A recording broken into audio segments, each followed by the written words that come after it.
You know, what's going on, everybody? Fishing the Odds, out with Brandon and Joel Fishes. Check his YouTube out. Caught a nice steelhead recently. Springers in the Northwest, baby. We're in the channel right now, and this is episode 1, getting started. I'm gonna show you how to rig up, show you proper trolling speeds, things of that nature. So stay tuned, guys.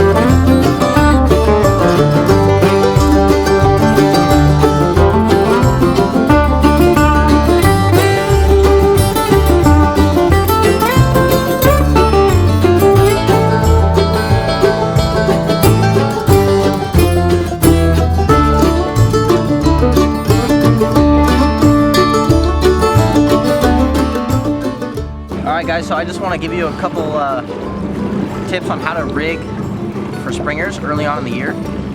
One of the main things that we do early on is flashers instead of pro trolls. Pro trolls will come later when the water warms up and you start throwing spinners on and everything like that.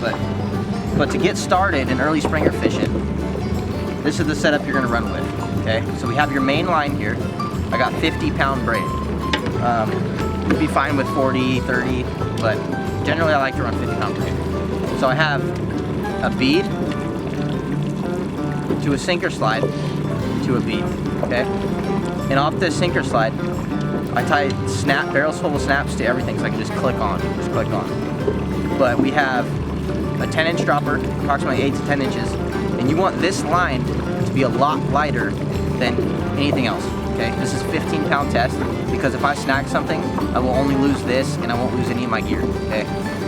So coming off of your main line, you got a barrel full of snap to a bumper leader, okay?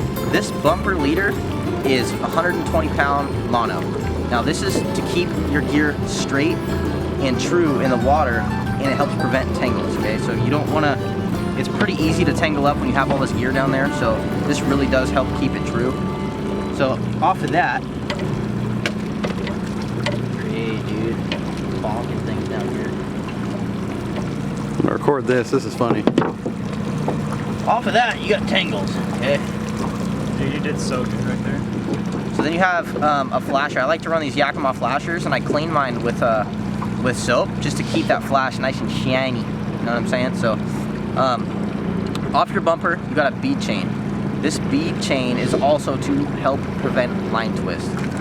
That's too if there's any steelhead in the river, dude, they'll come up and bite the bead. You know? Yeah, they'll bite the bead chain instead. It's not a soft bead, so you but there's no steelhead, so. Anyway, yeah, come on, flasher here. And I got that down to the leader. The leader is gonna be 25-pound test. And of course, like I just said, I put snaps on everything. I got a barrel full of snaps, so I can just snap it right onto the flasher, okay? So 25-pound test. And typically, at the beginning of the year for springers, if there's enough visibility in the water and the turbidity is at like 9 or 10, then you can run 6-foot leaders, 5.5, 6-foot leaders. That's what you want to get a nice roll on your herring and everything. And it helps you to floss them too. It's like a Cedar Creek, you're on a 10-foot leader. Yeah, dude, corkies. Corky, black corky on the end. So 25-pound test. Right now we don't have that much visibility, so we're running 3-foot leaders, 3.5-foot leaders. Typically you wouldn't see that, but we hooked a fish today, and Brandon, how long was your leader? You got a 3.5-foot leader. Like 4 foot. Yeah. So when you don't have that much visibility, you want to shorten up your leaders, guys, regardless of the 5.5, 6-foot thing. So yeah, and right now we're trolling about 8-ounce lead cannonballs. You can get a good spread if you got 10-ounce and 8-ounce and things like that, but we'll get into that later. But that's your setup, guys, and I'm gonna bring it up with a herring. So this is how we hook that fish too. We're just cutting it a nice 45 there, right behind the gills. With a dull, super dull knife, because I just lost my other one in the boat somehow. Magically. Go figure. You guys have it. Cut plug herring. Show you how to rig that in a sec. All right, guys. So he's gonna show you how. Short side, long side. This is the side the fish are gonna see. I do a little differently. I come through as my bottom hook. Well, come through. A lot of guys, like Alex and other people, will leave that kind of back hook tail and then they'll just hook it through here. What I do is I take, which proved to not work so well because we just lost the fish, but we're gonna do it again. And I bury this back hook through the skin. I come up. Yay. Try to be careful. Run this through.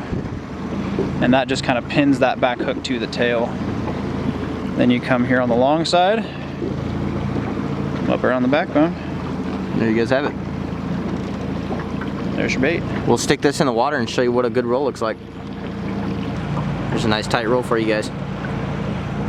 All right, guys, so it is 12:50 out here, and someone just caught a fish right in front of us, the boat in front of us. So we made sure all of our stuff was fishing effectively. We always do. We're always checking on our gear.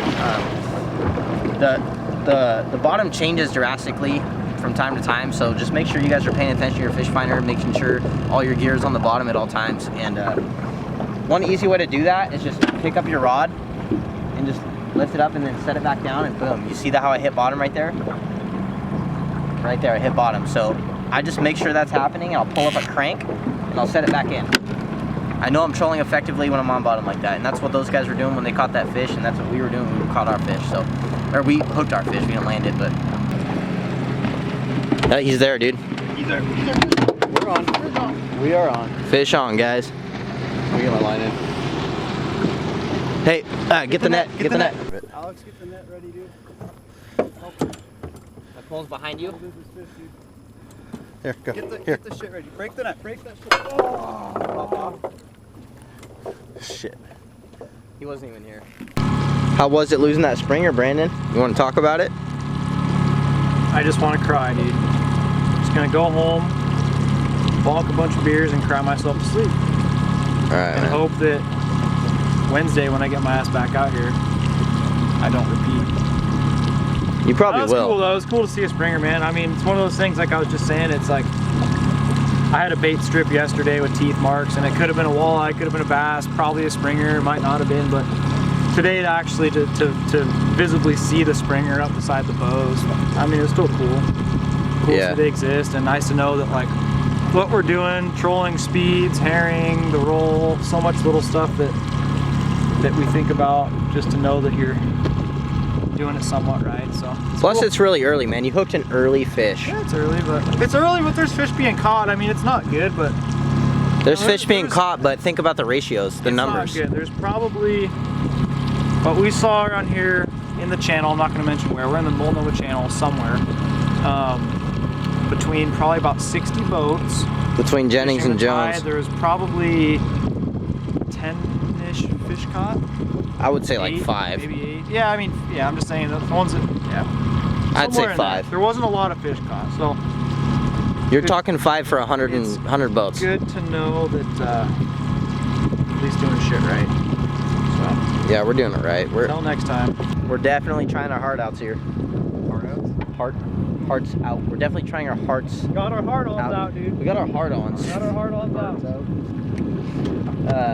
And they were disappointed too. Soft. And If I hooked that fish, I would have landed it. But you know, that's me. Brandon, dude. However, his hook to land ratio is Dude, like I'm what? all about- What do you got, like 0% this year? Dude, I'm all about just the experience, you know. Yeah, Good footage. he says that because he's never having boxed fun with fish. friends, dude. Who wants to go home, have to clean a fish, dude, put it on the barbecue, dude? Ain't nobody got time for that. too much Come work. on. God, nobody got time for that. Come on. We got. Yeah.